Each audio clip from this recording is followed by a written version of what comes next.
6, 7, 8.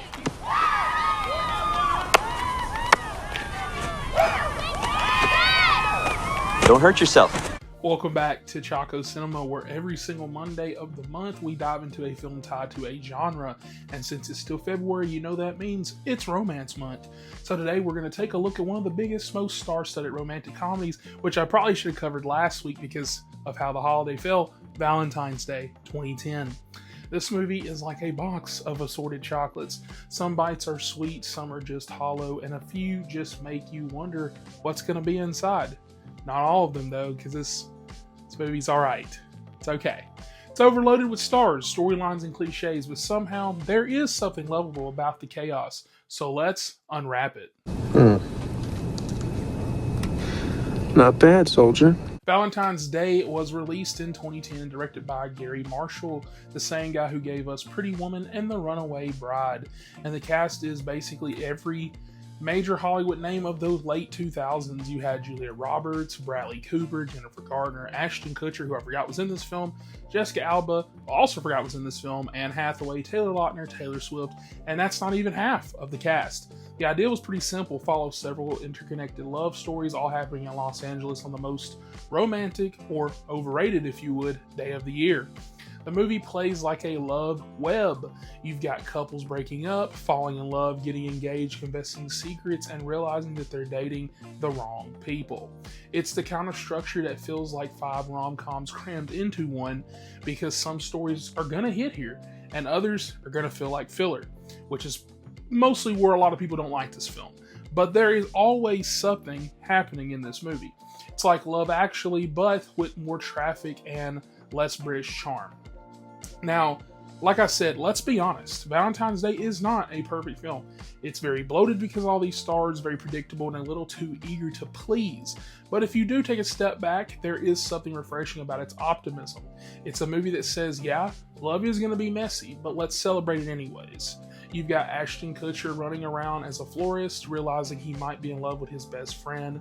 Julia Garner's trying to surprise her boyfriend, only to learn that he is married. Anne Hathaway is balancing phone sex and real dating. And Julia Roberts is sharing one of the most grounded emotional stories in the film, reminding us that romance isn't always about roses and proposals. Visually, Valentine's Day looks exactly how you expect from a film like this. You got a lot of warm tones. You got a lot of sunsets, flowers everywhere. It's cinematic comfort food, really. The editing moves very fast. It's kind of jumpy from one subplot to another. Like, it's afraid that you'll kind of get bored with one too long, and sometimes you kind of do, so they're kind of right on that front. It keeps a light energy that makes it easy to watch, even when the stories don't all land. And what makes Valentine's Day pretty interesting is how it approaches love from every single angle. Like I said, you've got young love, you've got old love, broken love, unexpected love, and even the love that you have to find for yourself. It's pretty cheesy in that front, but that's kind of the point of this film.